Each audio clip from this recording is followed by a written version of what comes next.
He should be first. Yeah. Kevin said on that video, he said, and after she left, she went straight to an Asian nail salon and then left there and went to an Asian owned beauty supply store to buy an Indian girl's hair for her sew-in. Knock it off, lady. The comments are wild on this one. They But are. Somebody said Wu-Tang, Nicki Minaj, Black China, K-pop obsession, anime obsession. Like, yeah, man, come on, man. There was even a phase where Black folks were getting Chinese words on their body, tattoos. that still I'm like, happens. That definitely still happens. that still happens? Oh, yeah. Yeah, so. I mean, here in the lovely land of Louisiana, I know it does. Man. It's like trends are very slow here, very slow moving. So things that were popular like 10, even 15 years ago, you still see not even like the old hats, but like just probably men your age still dressing the same way they did when they were teenagers. Still doing those same trends. Richmond is the I'm sorry, go ahead, kid. I'm sorry, I was just pulling it up. No, I was just saying that like the actual, like, I don't know if that's, I hate to even call it culture, but just like the way people are, their style, their influence, a lot of it is very slow to move and change here. Once something is popular and takes off, I think it would take like more artists, I'm going to be honest, like more artists being from here and acting differently or dressing differently. So essentially, a lot of the men here, well, I don't want to just kind of generalize it, but there's still a lot of people that dress like Lil Wayne when like they first came out, is probably the best, most politest way I can say it. Let me get the super stickers real quick. Real Talk Nikki says, even if it was stealing Black culture, folks need to start using their culture for good if it's so influential. Thank you, Real Talk Nikki, for the super sticker. And Antoine Gordon, thank you for the super sticker. Thank you so much. Let me just get back down. I just found this video on Instagram where this guy is talking about it. I guess the controversy behind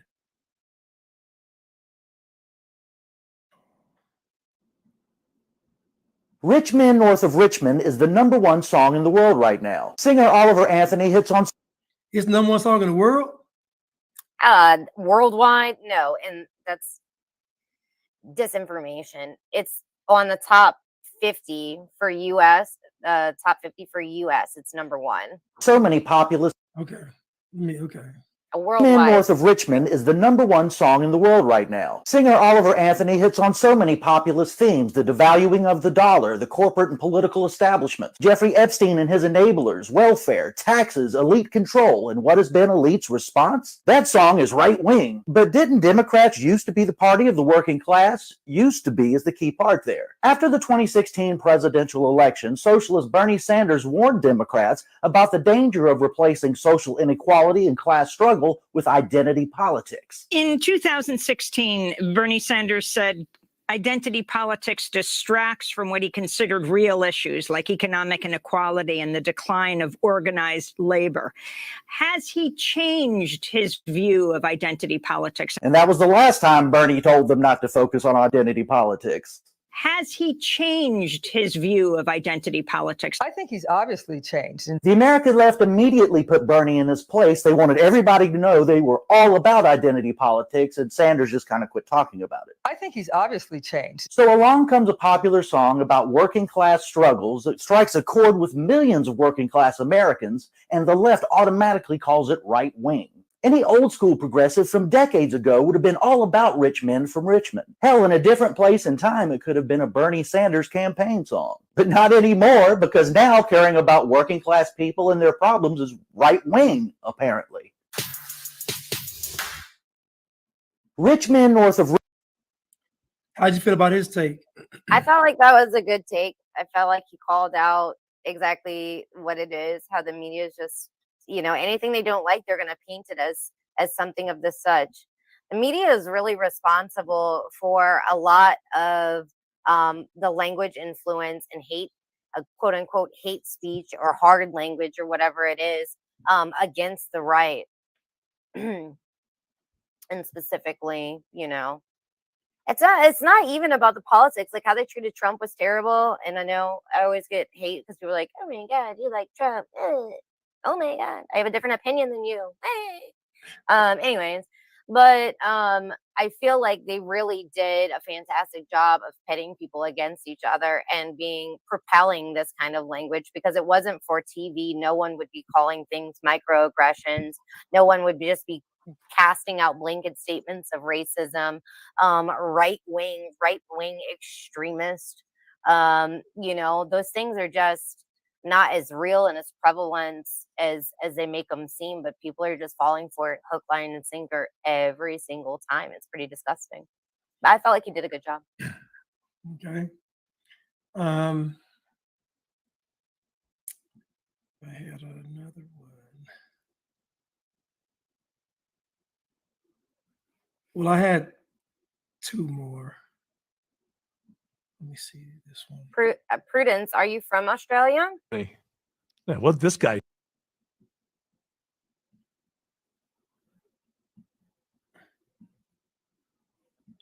Oh no, you can talk, Katie. Oh, I was just asking Prudence if they, I don't know what they are from Australia.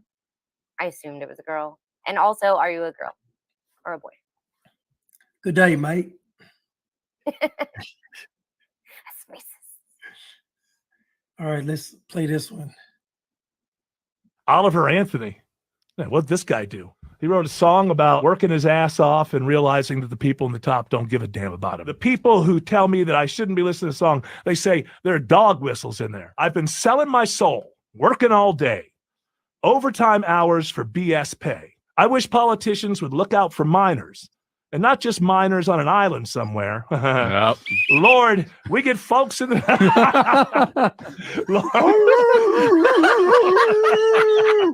Lord, like there was a little Epstein shot there. Wait, so I heard a whistle and them acting like dogs, and they use the word dog whistle. What does dog whistle mean? Well, the symbolism is like the human ear, the human ear can't hear the dog whistle. So, they make you believe that these people are so diabolically intelligent that they can make a song and the song is encoded with all kind of hidden messages that the other races can pick up on. And somehow, to me, it's kind of crazy because you think about it. You call them a bunch of dumb rednecks, but then you give them credit for having this diabolical, intricate plan and plot to take over America. So you can't have it both ways. They can't be rednecks and hillbillies and then also dog whistling too. Come on. Okay, I feel like I got it now. So when people say something is a dog whistle and they're Black, they mean that whatever it is you're saying, that no other person who's not Black, so any non-Blacks, can't hear what's being really said, and it's only picked up by the Black ear. Yeah. That is wild. That is really wild. Okay, I'm glad that I got that all worked out. And So it's just in other wild words, as so a part was. basically with the dog whistling narrative, you can make anything racist. So I remember there was a guy, and when I talk about Trump, people start, people get crazy, but there was a guy, and I'm gonna say this too, that Donald Trump's presidency, to me, his presidency, forget him as a person, his presidency was the most eye-opening time in human history, in my opinion. I'm not talking about him, but when he was president, it had everybody searching for the truth. It had everybody trying to figure out everybody trying to figure out what was going on, who was behind this, who was behind the scenes. So to me, just his presence as presidency made folks wake up. The adverse effect of him being president was it also made people because it was that awakening, it made people more oppressive in the sense that squashing ideas, squashing beliefs, squashing folks that want to be outside. You saw this whole movement of shutting anything down that was remotely questioning the establishment, even though the left claimed to be against the establishment. So me saying that is that Trump's presidency made folks want to know what's really going on. Like me, I was lost before. I knew a little something, but when Trump was president, you started seeing it was just they were going so overboard, Katie, where I was like, wait a minute, something's going on here. Like this is insane. Like this dude can't be the. I got in a fight with my god brother. He said that Trump was the most racist president in history. And I said, even over presidents that own slaves? He's like, yes. I said, what? Like, I said, that's insane. But that was the argument that he was more racist than the president that owned slaves. I said, my goodness. So I started noticing, I said, something's going on here. Like something is really going on. Yeah, I think he did wake a lot of people up. And some people went even further to sleep, I think. You know, because they're just led by it. But like, gosh, it's really so easy to break that code. It's not even something that you have to be really intelligent to figure out. First of all, I've known like the media is fake for a very long time. So not to discount that. But once I saw some of the things that the news was saying about Trump, like I was in the nail salon one time and I hear them talking about Trump. And I'm just like, this is just such a weird story. From that moment on, I said every time that Trump is live speaking, like from the White House, from the podium, whatever it is, I'm going to watch it. And then I'm going to watch the media right after. And it was so obvious how they would just blatantly lie, twist and turn things around, put some kind of spin on it to make it seem like he said something else. I had never seen it so blatantly obvious before, because before they would get on and lie, but they're lying about things that were not already publicly broadcast. Right. But not everybody thought, let me just follow whitehouse.gov. And when they go live and the president is actually speaking, I can see what he says. You know, that was such a wild time. It's still wild. Can you believe that there's still people that think that Joe Biden is a good president? Just think about, I saw a video and these people are just talking about voting for Joe Biden again. I'm like, what world are y'all living in? Like it's almost, but if you comply with everything, it isn't that bad. Like think about it. Like if you comply with, like if you still got your job, I mean, gas is going but you still, your life is still pretty much the same. It's just stuff may be more expensive, but you still got your stuff. You know, you still got your worldly stuff. So and probably autoimmune disease. But we know they're sick, but I'm just saying they still have their quote unquote stuff. So to them, if I still have my house and my car and I can still travel and do this stuff, then life is pretty much the same. But for a lot of other people, he's the worst president in history. Pull up the Larry Elder Charlemagne clip. That was dope. I think you already did a live on that take, but I want to roll into really quickly. Speaking of COVID, they're trying to say that there's new strain and another strain and all this stuff. People that might be their parents going to get like the flu shot, but maybe they don't want any more COVID shots or never had them, but they still think the flu shot works. The flu shot is now being marketed as the Fluster. It does contain mRNA, and it is the flu shot and the booster, which I hate that word, but they're mixed together now. So you guys just need to just don't let your foot off the gas as far as like being active. People that have already gotten this Fluster have been incredibly sick. I know some people personally that have gotten incredibly sick, and their sickness is not just contained to them. It's also something that's contagious. So really try to take care of your health right now before we go to it gets colder. And then even right now, while it's hot and so many people are staying inside because it's so incredibly hot, we're actually still doing ourselves a disservice. So whether it's early in the morning or in the evening, you have to get outside. I know it's uncomfortable. Like here in Louisiana, I walk outside, I'm literally drenched in sweat. It's not pretty. It ruins my hair. No one wants to deal with that stuff.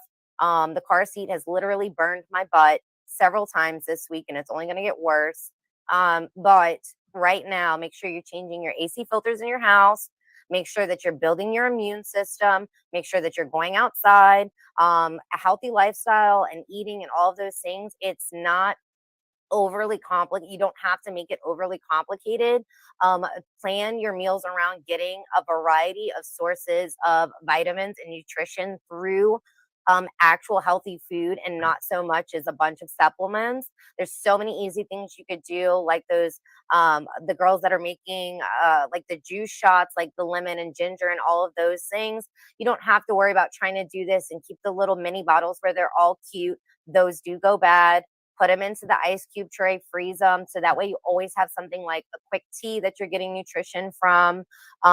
Just all of those things, like really, really take it seriously, because in a month and a half from now, when everybody starts to get sick, it's going to be, you can't change the trajectory right then and there and just be like, oh, now I'm going to take vitamins. I'm going to go for a walk. Start doing it now. Start doing it now. Push yourself. It's okay to sweat. It's okay to be hot. Yeah. Just don't do it like in the middle of the day, okay? But get outside, please. Sorry for that rant, but I just felt it was important. Philadelphia is 82 right now. That sounds nice. It's like 106 here. And there's some low that's going over the top of the United States right now, to where all of the Midwest and Texas and Louisiana, Alabama, Florida, all of that, we're basically trapped in a bubble right now. So this next week is going to get even hotter. And California is going to be destroyed by Hurricane Hillary. Yeah, right. It's gonna tear up some stuff though. Yeah. It's gonna blame climate change. I'm pretty sure they already did. Yeah, definitely. Definitely. Don't be afraid to grow some herbs. Don't be afraid to do anything. Your health is your wealth.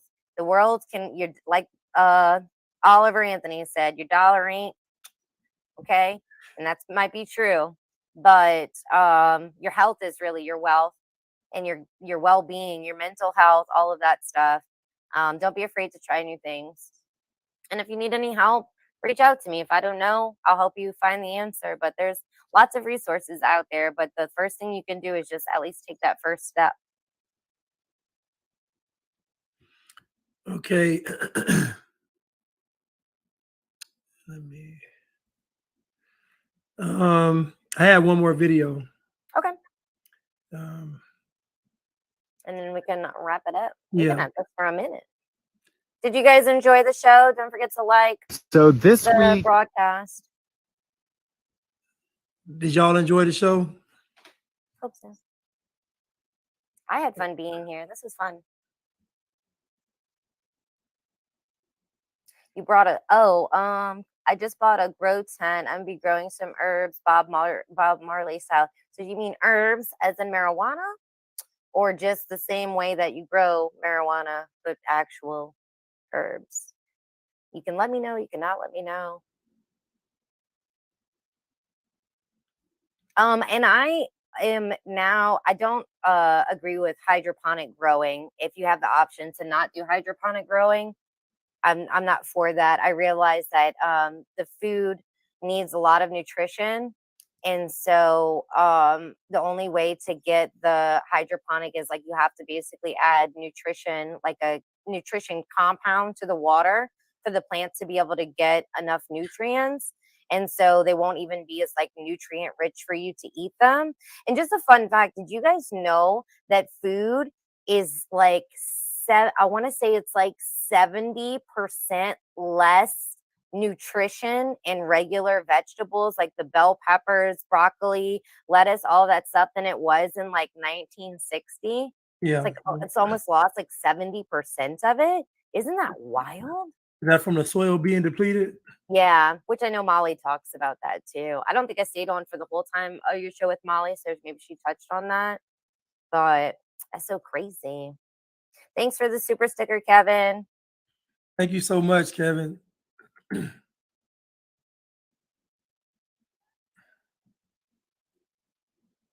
Yeah, hydroponic grown strawberries and HEB is wondering why they're so cheap. Yeah, I think that a lot of the nutrients come from like a chemical compound. So it's probably synthetic nutrients for the plant. It's just very wild. They're doing a lot of wild stuff. It's too wild. So grow some of your own stuff, some of your favorite stuff. Pick one or two things and grow that at least. I think I'm gonna.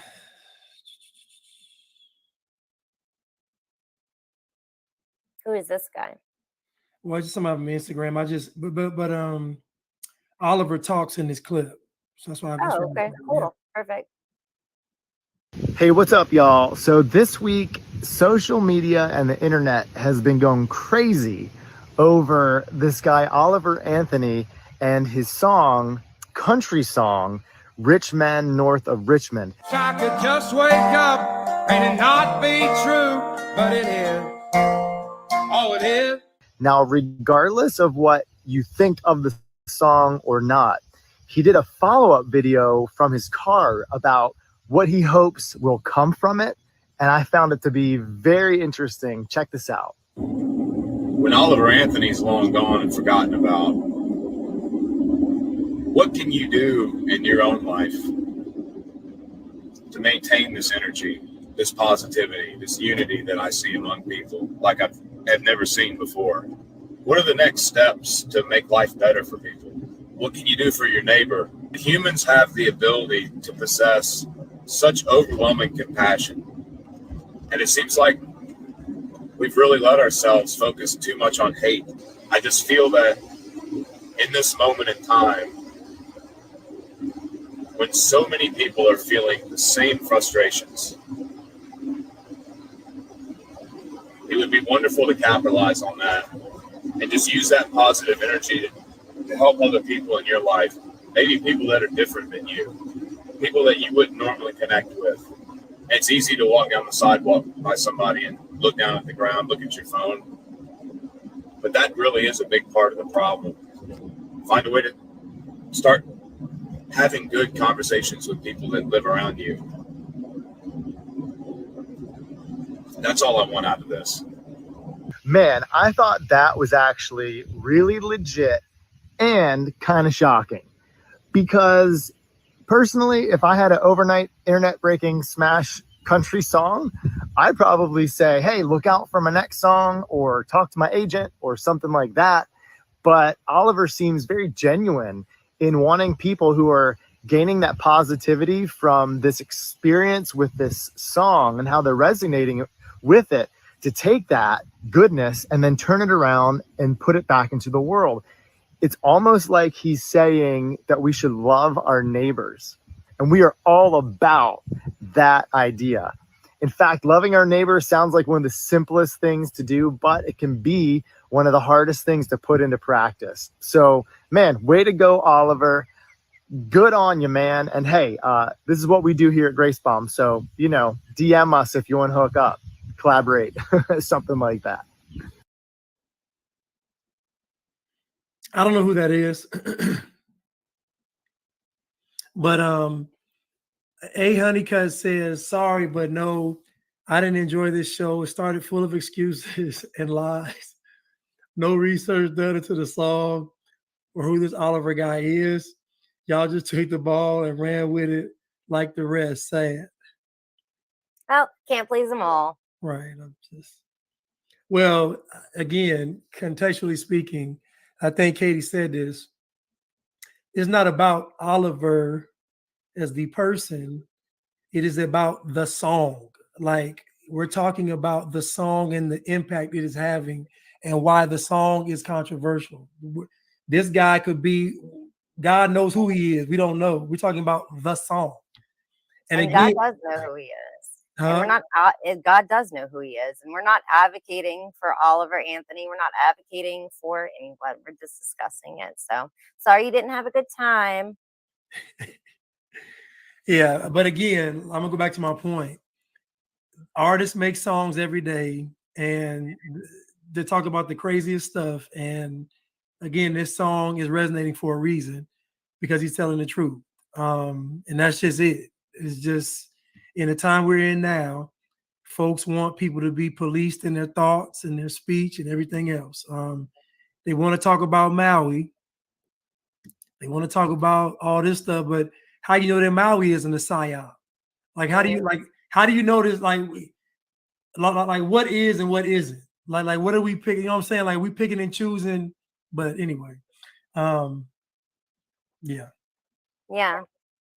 I thought it was really interesting that Biden said that they were laser focused after the fires. Right.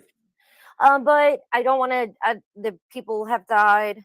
I don't want to throw a conspiracy on top of anything. I don't think we have enough information to know. I think that we need more true and accurate reporting when it comes to this kind of information. We're just living in a world where, nothing is real, nothing is true, nothing is honest. And so, we face a lot of battles when we come online as ourselves. Like you asked me, like, why do I get nervous?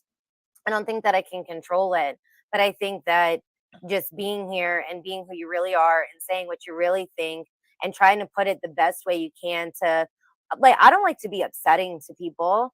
That's never my intent. Like sometimes I see it like you kind of might battle with people a little bit and you don't mind egging people on, but that's not how I am. And so I don't really like a lot of confrontation. I wish that everything was kumbaya, but that's not the real world either. So it takes a lot to put yourself, out there and either be great to someone when no one else is being great to them, or to, put your face, online to say what it is you really think. So it takes a lot of courage to do these things, and we could all stand to be nicer to one another. So I appreciate him saying, to be unified. If you feel like this is calling for unity, like how I referenced Toby Keith's song after 9/11, to be kind of the same thing, is to just bring unity amongst people is important. And listen, you all, I'm not saying that what happened in Maui isn't real or it isn't an act of sabotage. What I'm saying is the argument is picking what's a psyop and what's not, what's real and what's fake. Like that can be done every day with anything. So I just think that the point of all this is to take the main focus of, like, why is the song controversial? Like, what is the song bringing out? What is the song exposing? The song is exposing media bias. The song is exposing propaganda. The song is exposing how Americans really feel. Like the song is exposing a lot, because the reaction to the song from the people is real. Whether the person is a plant or the song is fake, whatever the reason, the reaction to it is real. And the people are responding to it because, frankly, in my opinion, people are tired of the nonsense. Yeah, you are frozen, Katie. Frozen in time. But you can hear me? I can hear you, though. Okay. I don't know why it's weird. Why are you frozen? At least it's not like a super terrible face. It's like kind of bad, but it could be worse. So I'm okay with that. It's like I don't know why I even tried turning the camera off and on. We had a big storm the other day, and our network has been really crazy ever since then.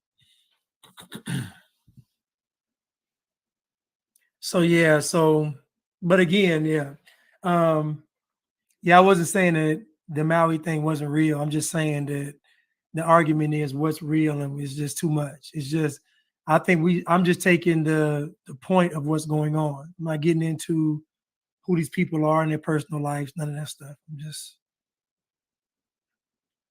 I'm still frozen, so that's okay. See, Angel made it. She said she's not feeling well. Feel better, Angel. We love you. And some comments. We need to come together. Good. Agreed. Yeah, don't forget to like this video. I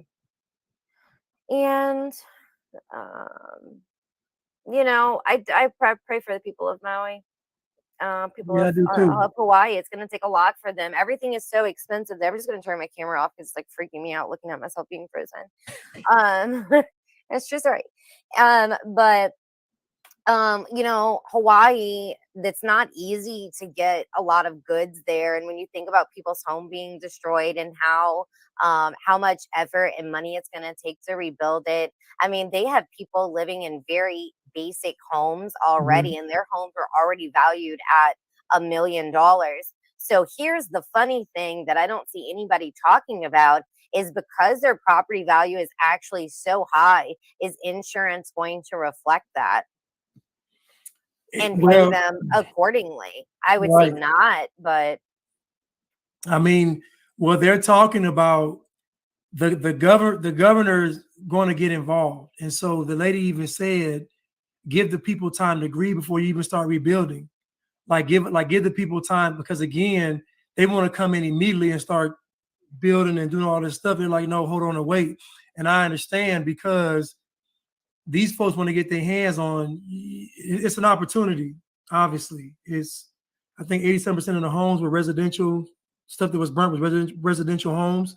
So again, they're like, just hold off, and then they're like, respect our wishes on, what we want, and you should be coming to the people to figure out how we want this stuff, how we want the government to help. So yeah, that's why everybody needs to be careful about who gets elected in yes, their place. Local elections really matter more than even presidential or yeah, federal elections. Somebody suggested that it's a land grab. I think even if that wasn't the intentions, if the fire was like genuine, the people that are circling in like sharks, they're 100% trying to do a land grab right of now. course. It's opportunity. The same thing happens here after a hurricane. It's really disgusting. The rich Yeah, live off yeah. that. Even if it wasn't intentional, it would still have the same reaction. They still want the land. So I mean, like, to me, that doesn't even matter if it's real or fake. It's what they're going to do afterwards, because the afterwards is what people got to worry about if they survive what took place. Yeah. And the island's only so big, so there's only so many places Yeah, that these people can go. And they're, a lot of them are like native or indigenous, whatever you want to say, to there. So I think it was really disgusting of Biden to be like, here's $700 for each of you too. that's good. Do you know how insane? Do you know how expensive Hawaii is? First of all, do you know how insane that is? $700 in my house is burnt to the ground. Yep. Even though I don't really think that I think government assistance in those instances are good. Because like I, for instance, have been in that situation before, but I actually don't think it's constitutional for the federal government to pay out because of natural disaster or disasters of any kind. I don't think that that's how taxpayer money should be appropriated, but I dare not speak on that when we're sending $140 billion to Ukraine. But I think just like as a general rule, going back to the Constitution just needs to happen. And every time a decision like this is made, just more and more obvious that that's what needs to happen. These people are operating outside of the rules written to control government. So get to know the Constitution, get to know your state constitutions are really important. And I would suggest reading the Federalist Papers. It's really can be complicated, to be honest with you, but there's plenty of people that are like breaking down the Federalist Papers, but like whether they have a YouTube channel or in Twitter Spaces or wherever it is you get content from. That's something definitely important to look into and have somebody explain how that all works. Ukraine is another psyop in itself. I think that too. Yeah, $700 for a salad and a table of four. Yeah, I mean, people. I mean, they just don't have enough resources there. $700 is not going to do anything for these people. People that cross the border illegally get more than the people of right, Hawaii, right. and it's sad. It's sad. We should demand more of our government. We shouldn't just leave it to the people of Hawaii to speak out either.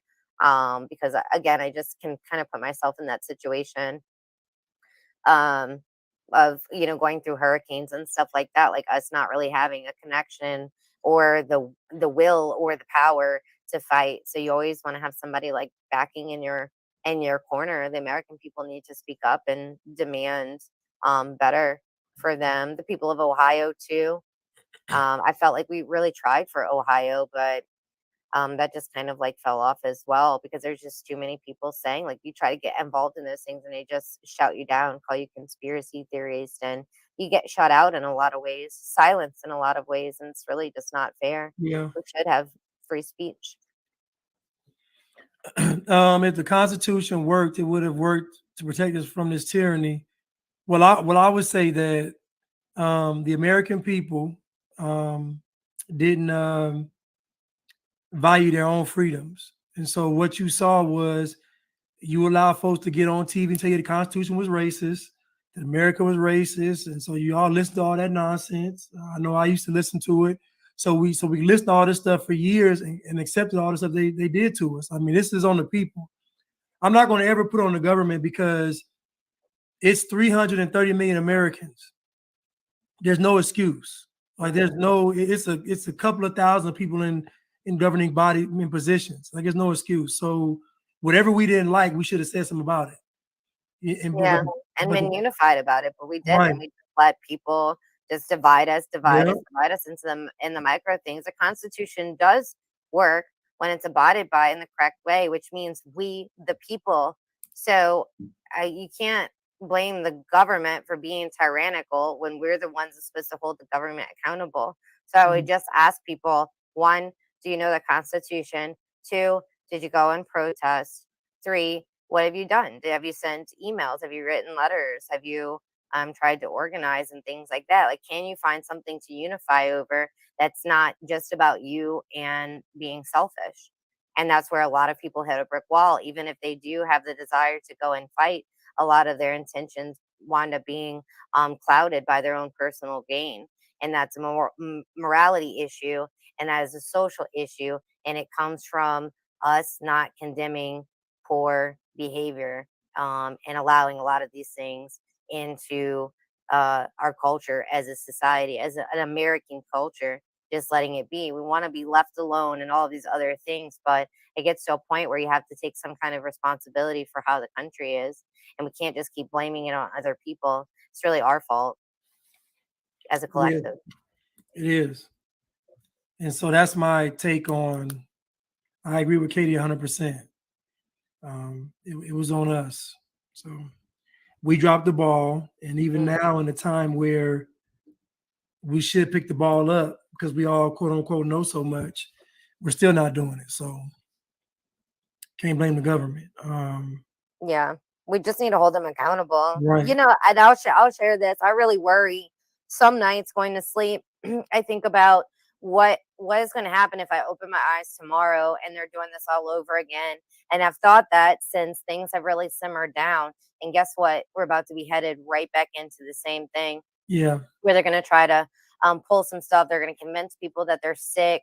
They're going to leave the sick people at home to shelter in place, which is really what contributes to the death of a lot of people, because you're on the brink of death at home, not getting the hardened mucus out of your lungs, not receiving any kind of antibiotics or treatments. People are just taking NyQuil and laying there for the sinus infection to basically take over your whole body and have parasites. Then you go into the hospital, and the first thing they're going to do is put you in on a ventilator, which is definitely going to kill you. And I don't recall the name right now, but a lot of you might remember remdesivir and how catastrophic that was. It's still being given, but now it has a new name. They've rebranded it, but it's literally the exact same thing. So I can't think of what the name is right now, so I'll just leave it with you guys. Go do your research, type in rebranding of remdesivir, or pro something. Anyways. But there's just a lot of things that we need to be aware of. I'm not saying to live in fear. I'm saying to be knowledgeable on the things that are important and take measures against it. And don't be afraid to stand up against tyrannical people, whether they're part of the government, part of the PSYOP, or part of the mob. Just remember that Jesus didn't have, that many followers either. And he still did what he was sent here to do. So you could do it too. Amen. That's a great way to end the show. Thank you all so much for tuning in. Thank you, Star Baby. Oprah owns 1,000 acres in Maui and wants to buy more. Why does one person need all that land? I wish I had 1,000 acres. I ain't gonna lie to you. I mean, if I had 1,000 acres, man, y'all all come on the land. We set up a fortress and just prepare for the last day. But anyway, That's a ton of land. what'd you say? I said that is a ton of That's land. a lot of land, man. That's like, but I mean, righteously, it could be used for like, each family get 5 acres to live off of. And really, you don't even, when it's done in the right way, if you could really build a community like that, you could still have a lot of open spaces, like communal, too, as well. And so that way it doesn't all fall on somebody else. I don't know about you guys. I don't want to take care of 5 acres by my doggone self. Just me and my husband and my kids. That's a lot of responsibility, even 5 acres.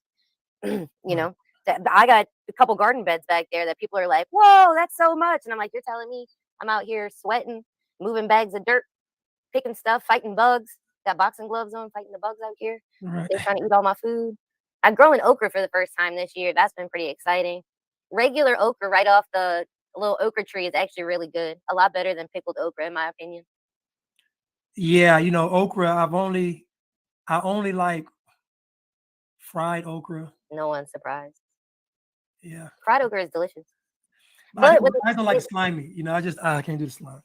So pickled okra too, what I realized is that it doesn't have to be slimy. If you use apple cider vinegar in your pickling brine, or even just the regular vinegar, if you let it, it's only slimy for the first couple of days, but if you let it pickle for longer, it stops being so slimy. My kids love pickled okra, but they grow so fast. They have to pick them so quick, because once they get over like the size of your finger, they turn into like really woody, like almost like you can't even bite through. It's like celery, the most stringy celery you've ever had. It's really, really crazy, but they grow very fast. And so that's been exciting. I had 2 okra trees out there. I'm looking out the window right now. I know you don't know that's what I'm doing, but just planted my carrots. All tomatoes are gone. I got some beans and cucumbers that I just planted too. So hopefully we'll get those on again. I just had such a problem with different kinds of bugs eating my tomatoes and stuff, which that happens when you grow organic and you're not using, pesticides, and you're not using GMO. GMO is really resistant to a lot of pests and stuff like that, which,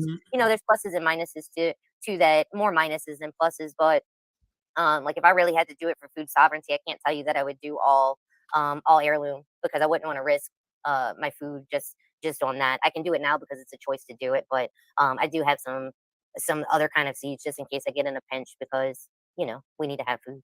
But beans are super easy to grow. Grow you some beans, Blanche. So I grow some beans. How about avocados? That's an avocado tree you got to grow. I know, but I'm saying, but how? Because That takes a long time. I got a whole bunch of avocado seeds.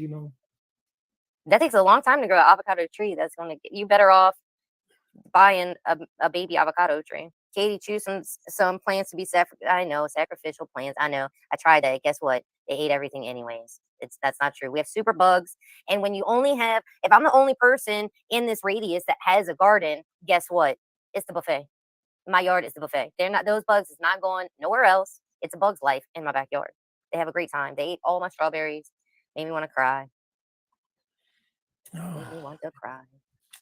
Well, we're going to Thank you, everybody. What's that? I need to get the land. That's what I need. Yeah, so you could try all kinds of stuff. And I tell you that's been the best part about gardening is the successes and the failures, even the bugs. Even the bugs is not the worst part. I used to be terrified of bees and wasps and stuff like that. I'm not scared of them anymore. They just leave me alone. I leave them alone. They don't bother me. They buzz right past me. I realize most bugs don't bother. Like most of the bugs that would cause damage don't really bother. Although I did get stung last week.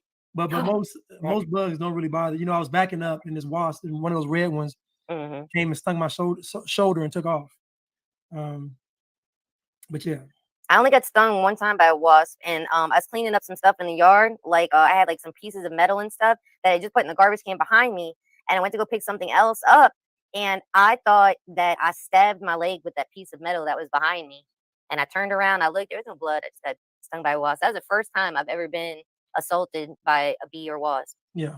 And that was terrible. I was a big baby about it. But, yes, it turned into a DIY podcast instead of the live. I don't know if you guys know this, but I love talking to Blanchard. We're actually friends, and we just talk about all kinds of crazy stuff. So this is what it is. Richmond, North of Blanchard, and a hip hop beat. Anyways, thank you everybody for being here. I appreciate it. I appreciate you guys being part of this and contributing all the things that we did. Make sure you like this video, share it with a friend. Either make somebody happy or make somebody annoyed today. But just try to be a good person, everybody. Yes, you can check out Katie on YouTube, Louisiana Sister Squad podcast, Instagram, Louisiana Sister Squad. Where else, Katie? Oh, Telegram. I'm on Telegram. I'm on Twitter. Rumble. I'm on Twitter, which is now known as X, formerly known as Twitter. I'm on Twitter a lot. I don't get censored as much there. It's real interactive. If you haven't been back on Twitter yet or have never been on Twitter, the spaces are really fun. Not on Twitter or Instagram for the month of August. So great to see you, Katie. Yeah, and I'm uploading some content to YouTube as well. I'm trying to put some of our podcasts. We've moved to video podcasts. We're trying to put it there. Just did an episode with the CEO and founder of Thriving on Fitness. Casey's a wonderful woman. She's got a list of certifications for nutrition and fitness, and was just really so awesome to talk to. I'm gonna have some people from her team come back on to talk about nutrition in specific, to kind of dive a little bit deeper. But I feel like it was a good baseline to start for people that might be struggling. I know intermittent fasting is real popular right now, but a lot of people don't know that that's not really a great choice for everyone. You can't just see diets or lifestyles that's on the internet and say, this is what I want to do with really no guidance. That's not a very smart thing to do. I did it myself. I was on real intermittent fasting for 4 weeks, and I lost 0 pounds because it was not the right choice for my body. So had to kind of change that around. Katie, they said if you're racist, it's hard to lose weight. Oh, that's probably what it is. Yeah, that's probably what it is. You racist, it's hard to lose weight. You gotta be woke. You burn the most calories being woke. Have you seen woke people? I think that might fall into like the double-minded hypocrisy thing. Yelling Rumble. Yeah. But if I'm not losing weight, that is probably why. Is because somebody somewhere is saying that I'm racist. But it is what it is. People can say whatever they want. Yeah. I'm free speech absolutist. I'm trying to get better at really sticking to that now that I'm the one on the internet that people are screaming at. But it is what it. Like I said, it's the same thing if somebody was like, "Oh my gosh, you're fat," or told me something that I was tall and I'm not, or whatever. It's just because somebody says it doesn't make it true. And I just hope that we get to a point where people stop using such crazy language to describe people that's not true. I think calling someone a racist with no evidence is the same as like, on the right, I'll say the overuse of the word pedophile, inaccurate use of the word pedophile. That's very life changing. Calling people groomers that's very life changing. We need to just have more respect for the language, because if everybody's a racist, then nobody's a racist. And that applies for everything. If everybody's an influencer, nobody's an influencer. If everybody's rich, then nobody's rich. It's all relative. So for things that are important for us to call out, we need to, just not be overusing these words that are life-changing for someone else and actually don't mean anything to other people. So sorry, I went on another rant. I love you guys. I'll let you guys go. Go enjoy your Saturday. It's about 4:30 here. I'm going to get some early dinner, and I'm definitely going for a walk this evening. Going to go probably near the lakefront, where maybe I'll get a little bit of breeze coming off, but it just generally feels like somebody has the gates of hell open outside right now. It's pretty horrible, but I'm going to do it anyways. Well, all right, you all. Thank you, Katie, for coming on, and thank y'all for tuning in today. I love y'all, and I look forward to another live with Katie or me going on her podcast, either one.